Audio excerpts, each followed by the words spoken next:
अली अमीन ये मेरा एक ऐसा सिपाही है जो हर मुश्किल वक्त पे मेरे साथ खड़ा हुआ है।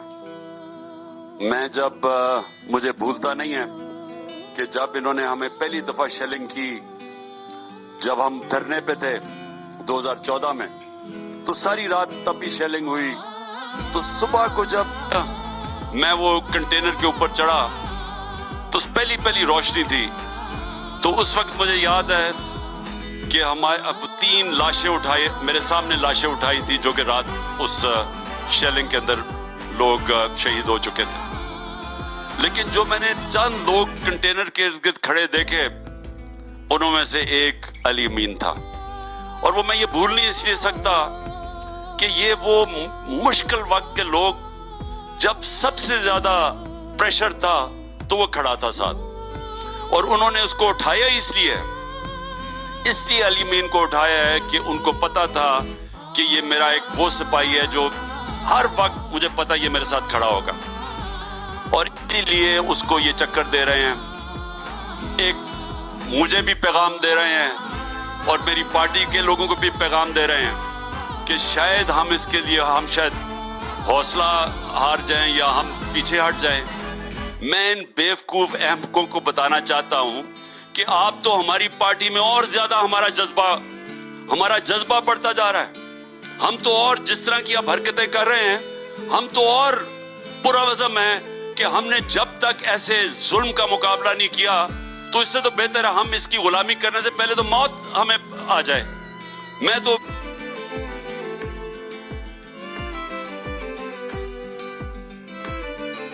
देखिए, इन्होंने मेरे पे पहले कातलाना हमला किया, वो आपको सबको पता है। उसके बाद 3 दफा और इन्होंने मेरे पे कातला हमला किया। तो पता नहीं, क्योंकि वो और तरीके से जहर देने की कोशिश की।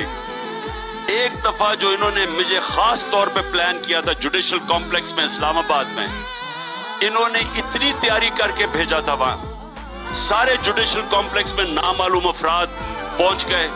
रात पहले वो वहां पहुंच गए। सीटीटी के कपड़ों में वो थे, वकीलों के वो कपड़े पहने हुए थे, अंदर से पूरी तैयारी की हुई थी, रेंजर्स सारे भरे हुए थे, और इनका पूरा प्लान बना हुआ था कि इन्होंने मुझे वहां मारना था।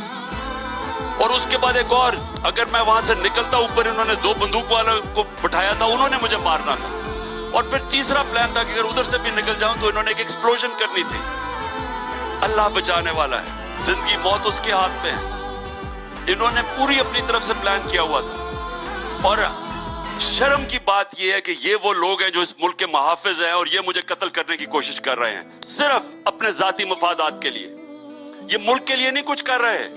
इन सारों के जाती मफादात है कि किसी तरह इमरान खान को हटाओ, ताकि इलेक्शन वो कहीं जीत के आ गया तो वापस तो शायद हमारी पैसा पकड़ा जाएगा या हमारे मफादात के ऊपर कुछ नुकसान होगा।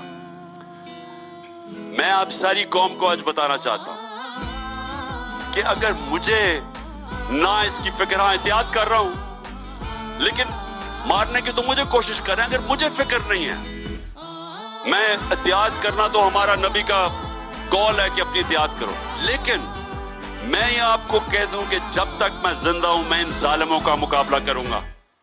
मेरे कभी, अगर इनके सामने सर झुकाने से बेहतर है कि मौत। और ये आप सुन लो कि कभी भी जब आप आजादी की जंग लड़ते हैं तो कोई आजादी प्लेट में आपको नहीं पकड़ाएगा, कोई जंजीरें खुद नहीं खोल देता, जंजीरें तोड़नी पड़ती हैं, आजादी के लिए जद्दोजहद करनी पड़ती है। जो लोग, ये छोटा सा तबका ऊपर कब्जा करके बैठा हुआ है और कानून के ऊपर बैठा हुआ है, जो चाहे कर सकता है, जो मर्जी उठाए मारे, किसी को अरशद शरीफ को मरवा दें, आजम स्वाति जैसे एक सेनेटर को जो सब कुछ बाहर से कमाई करके पाकिस्तान आया, उसको नंगा करके उसको टॉर्चर करें, पूछने वाला कोई नहीं है। मैं अपनी एफआईआर रजिस्टर नहीं करवा सका। ये जो लोग हैं जो यह कब्जा करके बैठे हुए हैं, याद रखें, ये मुल्क को तबाह करने के चक्कर में अपने जाती मफादात के लिए।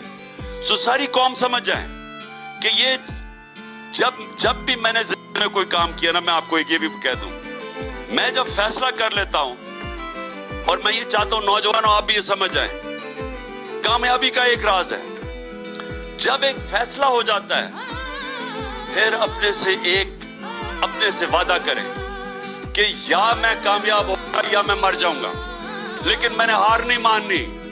ये जिंदगी में जब आप करेंगे, कोई किसी को शिकस्त नहीं दे सकता। जब वो ये फैसला कर लेता है कि या कामयाब होऊंगा या मैं मर जाऊंगा, लेकिन मैंने लास्ट गेंद तक लड़ते रहना, मैंने हार नहीं मानी। ये मेरे कारकुनों, ये सारी हमेशा मेरी बात याद रखना। कभी कोई कामयाब नहीं होता जो आधा पैर इधर रखता है और आधा इधर रखता है। जब बुरा वक्त आता है तो वो सोचता है कि पीटीआई छोड़ के किसी और पार्टी में चला जाऊं, अच्छा वक्त आता है फिर कलाबाजी खा के वापस आ जाता है। ये कभी कामयाब लोग नहीं होते, ये लीडर्स नहीं होते। लीडर वो होता है जो फैसला करता है। जिस तरह तारिक बिन जियाद ने जब सैन में उतरा तो किश्तियां जला दी कि या मैं कामयाब होऊंगा या मर जाऊंगा। ये आप में सब में मैं आप चाहता हूं मेरे कारकुन सब याद रखें कि ये आप आजादी के लिए आप लड़ रहे हैं। ये जो ऊपर बैठा हुआ कब्जा ग्रुप ये आराम से नहीं छोड़ेगा। हम सब अज़म कर लें कि हमने आजाद, मुस्तकबिल तो सिर्फ आजाद कौमों का है। गुलाम तो अच्छे गुलाम ही बनते हैं। अच्छा